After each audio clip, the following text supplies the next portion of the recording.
Temuan varian baru virus COVID-19 yang pertama kali ditemukan di Inggris semakin mengkhawatirkan. Selain di Inggris, varian ini telah ditemukan di Irlandia, Perancis, Belanda, Denmark, Australia, Singapura, Hong Kong, dan Israel. Hasil mutasi virus tersebut diduga meningkatkan transmisi antar manusia sebesar 70%. Meski begitu, Organisasi Kesehatan Dunia WHO menyatakan tidak ada bukti yang menunjukkan bahwa mutasi COVID-19 lebih berbahaya dari COVID-19 sebelumnya.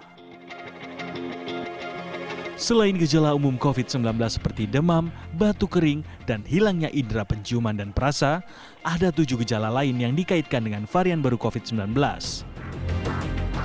Hal tersebut yakni kelelahan, kehilangan selera makan, sakit kepala, diare, kebingungan, nyeri otot, dan ruam kulit.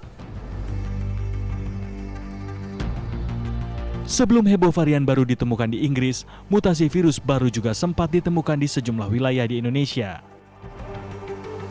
Fakultas Kedokteran Universitas Gadjah Mada Yogyakarta pada September lalu telah mengidentifikasi whole genome sequencing atau WGS 4 isolat dari Yogyakarta dan Jawa Tengah dan telah dipublikasikan di Gisaid.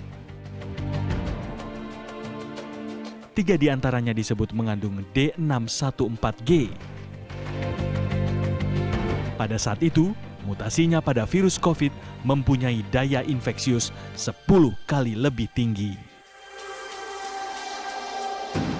Bagaimana mengantisipasi agar tidak terjadi penyebaran varian baru virus corona ini? Dan dapatkah vaksin yang telah dibeli oleh pemerintah Indonesia mengatasi varian virus baru tersebut?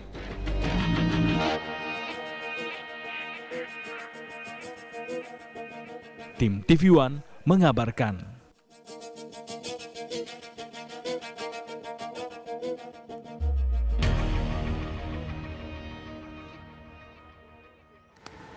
Ya, pemirsa, untuk membahas hal ini kita sudah terhubung dengan Bapak Gunadi selaku Ketua Pokja Genetik FKKMK UGM. Selamat pagi. Assalamualaikum Pak Gunadi. Assalamualaikum Pak Gunadi.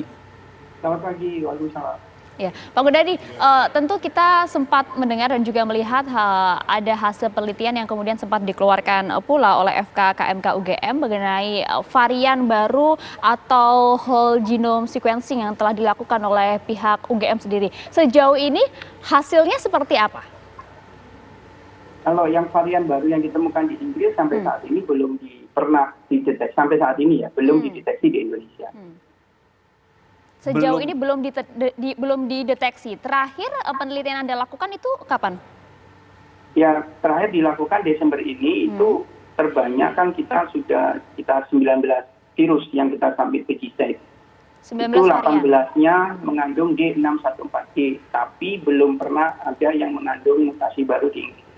Begitu. Artinya pernyataan Anda ini ingin membedakan apa yang terjadi di Inggris, di Australia, di Singapura dengan yang terjadi di Indonesia. Iya, betul. Jadi kan varian baru itu yang kita kenal dengan ada 3 nama sebetulnya yang beredar supaya masyarakat juga mempunyai informasi yang akurat. Yang pertama PUI 2020-1201, PUI varian under investigation tahun 2020 bulan Desember varian 1. Kemudian kalau CDC lebih menyukai menyebut nama sebagai POC, bukan VOC Belanda ya, VOC varian of concern 2020-1201. Kemudian ada juga yang menamakan B117. Itu sebetulnya merujuk kepada varian baru yang ditemukan di Inggris. Seperti itu.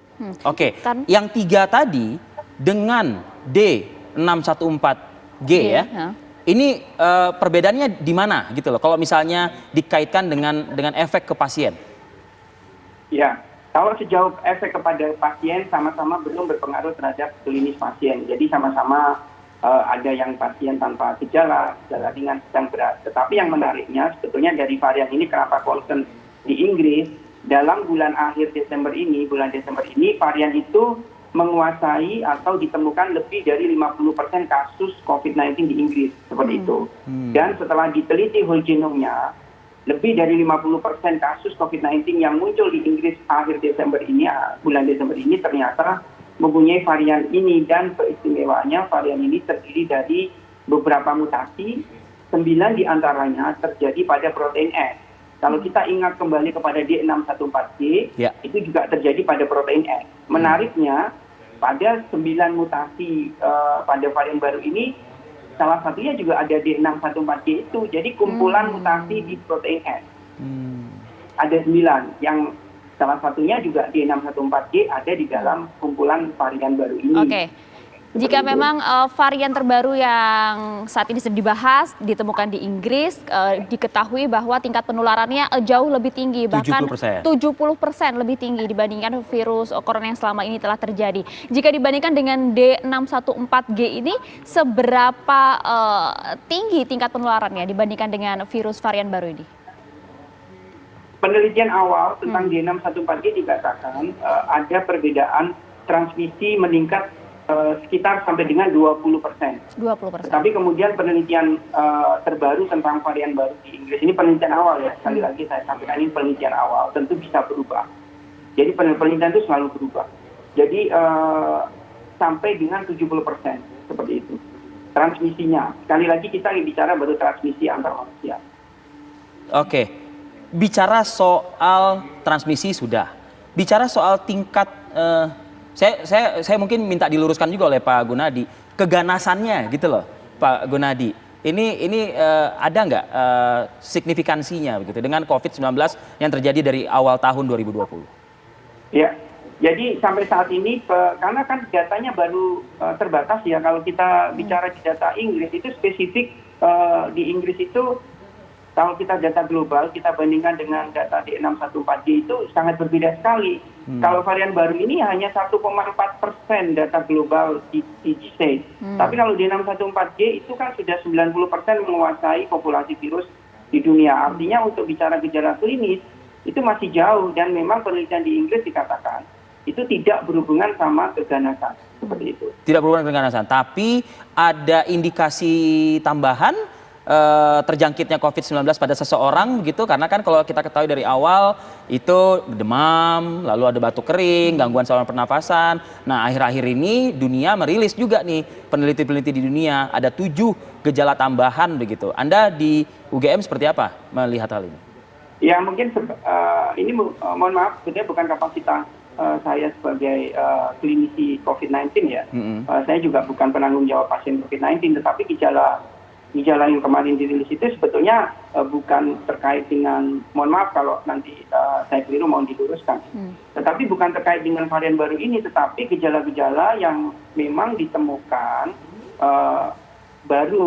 bukan baru, artinya kan diteliti nih, ada ternyata manifestasi pada kulit seperti ini, ternyata COVID-19 juga memberikan manifestasi pada saraf, sistem saraf pusat, ternyata memberikan pada penciuman, pembauan, seperti itu. Itu yang kalau diklarifikasi, bukan berarti terus ada varian baru, gejala klinis baru, bukan seperti itu. Tetapi dengan kita kan sudah ulang tahun ini, si virus ini, 1 tahun ini, dia kan memberikan gejala yang sangat mirip dengan satu sama lain dengan penyakit lain. Nah, sehingga oleh klinisi dikumpulkan nih, ternyata memang ada gejala seperti ini. Akumulasi ya, ini perkembangan. Kalau gitu Pak Gunadi, pertanyaan saya seperti ini, boleh nggak nanya ke Anda gitu.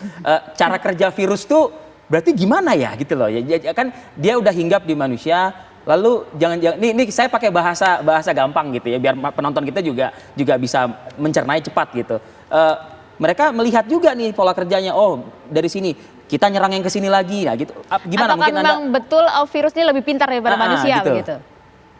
Ya kan, kalau saya rasa kalau masalah lebih pintar atau tidak ya mungkin tidak analoginya demikian ya. Tapi kan sebetulnya harus disampaikan juga kepada masyarakat bahwa virus SARS-CoV-2 itu kan termasuk virus RNA, dan itu melakukan mutasi itu sudah rutin mereka itu virus RNA melakukan mutasi ya, termasuk varian baru ini yang perlu disampaikan bahwa ada 2 hipotesis. Yang pertama, apakah itu efek founder? Efek founder itu jadi terbentuk mutasi pada populasi tertentu. Kalau kita bicara pada Inggris ini menarik, dia hanya 99% di Inggris mutasi baru. Tetapi kalau kita ke Afrika Selatan, kita harus disampaikan juga ada varian baru yang disebut 501 varian 2V2, Ya. itu juga spesifik di Afrika Selatan, 99%. Betul. Kemudian beberapa bulan lalu atau 2 bulan lalu ada namanya S477N, itu di Australia, Melbourne. Itu juga varian baru, tetapi ya itu tadi, karena memang akhirnya tidak terbukti berhubungan dengan keganasan, efektivitas vaksin,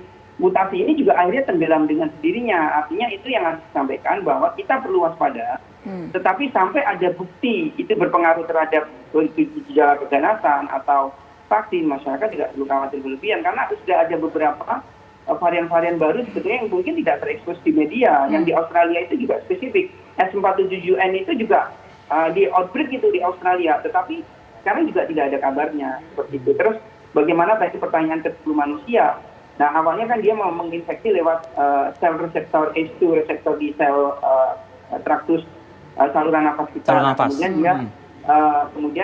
Kemudian dia akan menyerang sistem yang lain. Kalau itu nanti mungkin klinisi lain yang bisa lebih menjelaskan ya, karena kan saya fokusnya kepada perubahan mutasinya. Seperti itu. Mas Gunadi, terakhir Anda sebagai klinisi COVID-19 yang tentunya juga terus melakukan whole genome sequencing, salah satunya di UGM begitu ya. Terakhir dilakukan pada bulan September. Sejauh ini apakah laboratorium UGM juga kembali melakukan whole genome sequencing untuk mengetahui varian-varian baru sejauh ini? Terlebih kita ketahui banyak ditemukan varian baru di Inggris, di Afrika, dan lain-lain. Di Indonesia seperti apa? Kalau di UGM sendiri, Desember sudah running kembali yang tadi saya sampaikan, datanya ada 19 virus, sudah disubmit di GSET juga, 18 mengandung mutasi D614G. Jadi belum menemukan di Indonesia itu, di Jogja dan Jawa Tengah belum ada varian baru yang di Inggris. Kemudian di Indonesia sendiri sampai hari ini baru ada 115 virus yang disubmit ke GSET, itu juga belum ada yang mengandung mutasi baru. Dia 70 dari 115 virus itu mengandung mutasi D614G. Jadi sekali lagi ya, bukan varian baru, tetapi varian D614G yang sudah dibahas September kemarin. Iya, betul. Temuan 19 itu lantas diapakan, Pak Gunadi? Jadi apa temuan ini gitu? Memberi informasi kepada publik. Jadi begini, ada istilahnya surveillance genomic. Surveillance genomic itu menariknya di Inggris, begitu dia ada mutasi baru, loh kok ada di daerah tertentu di Inggris Selatan kan waktu itu, Inggris Selatan. Langsung kan mereka melakukan tracing, isolasi supaya tidak menyebar. Itu fungsinya surveillance genomic, dan negara-negara tetangganya juga langsung ngeblok kan, bahwa tidak boleh ada mobilitas manusia antara Inggris dengan negara Denmark, Belanda, itu kan langsung mengeluarkan aturan tidak boleh ada mobilitas. Itu artinya peranan surveillance genomic dengan whole genome ini sangat penting. Kenapa? Mungkin tidak berhubungan dengan gejala keganasan, tidak berhubungan dengan efektivitas vaksin. Tetapi ingat bahwa ini kalau dibiarkan dengan transmisi hipotesisnya sampai dengan 70%, kalau dia mengenai pasien-pasien dengan komorbid, itu bisa dibayangkan. Itu dia. Makanya pertanyaan saya tadi kan ini diapakan? Dan kalau saya tanya lagi, negara kita sudah menghargai nggak temuan-temuan para peneliti, salah satu diantaranya yang dilakukan di UGM ini? Gitu. Pemerintah sangat apresiasi melalui Menristek BRIN, itu beliau itu Kementerian Ristek BRIN, Badan Riset Inovasi Nasional sudah memberikan dana, termasuk salah satunya kepada UGM dan institusi lain yang mengerjakan whole genome. Seperti itu. Jadi pemerintah itu sudah luar biasa sekali dalam mendukung surveillance genomic SARS-CoV-2 ini. Tapi positivity rate kita masih tinggi juga, Pak Gunadi. Positivity rate kita itu sebetulnya tidak berhubungan dengan surveillance genomic, Mas. Jadi ada beberapa faktor yang misalnya, misalnya perilaku masyarakat dan lain-lain. Tetapi kemudian surveillance genomic ini akan membantu pemerintah, misalnya nanti kan ini akan running lagi genomic surveillance genomic pemeriksaan di beberapa institusi. Kalau itu diidentifikasi ada mutasi baru, sekali lagi tidak harus varian yang di Inggris.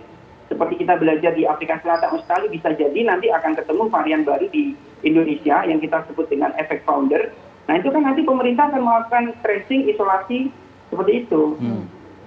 Jadi positivity rate itu tidak hanya semata-mata karena satu faktor, banyak faktor. Salah satunya mungkin perilaku masyarakat sama-sama mari kita berdisiplin dengan 3M tadi. Oke, Mas Gunadi, ini kan artinya dari pembahasan kita tadi sejauh ini untuk di Indonesia sendiri dengan berbagai macam varian yang telah ditemukan dari whole genome sequencing ini tidak ada varian virus corona yang lebih berbahaya dari virus corona selama ini yang terjadi ya, hanya tingkat transmisinya saja yang lebih tinggi begitu ya, dikonfirmasi. Iya, di 614G, betul. Itu sudah menjadi pengetahuan umum dan sudah menguasai 90% di Indonesia. Baik. 60% karena mungkin jumlah Siap. virusnya kan baru 115 ya.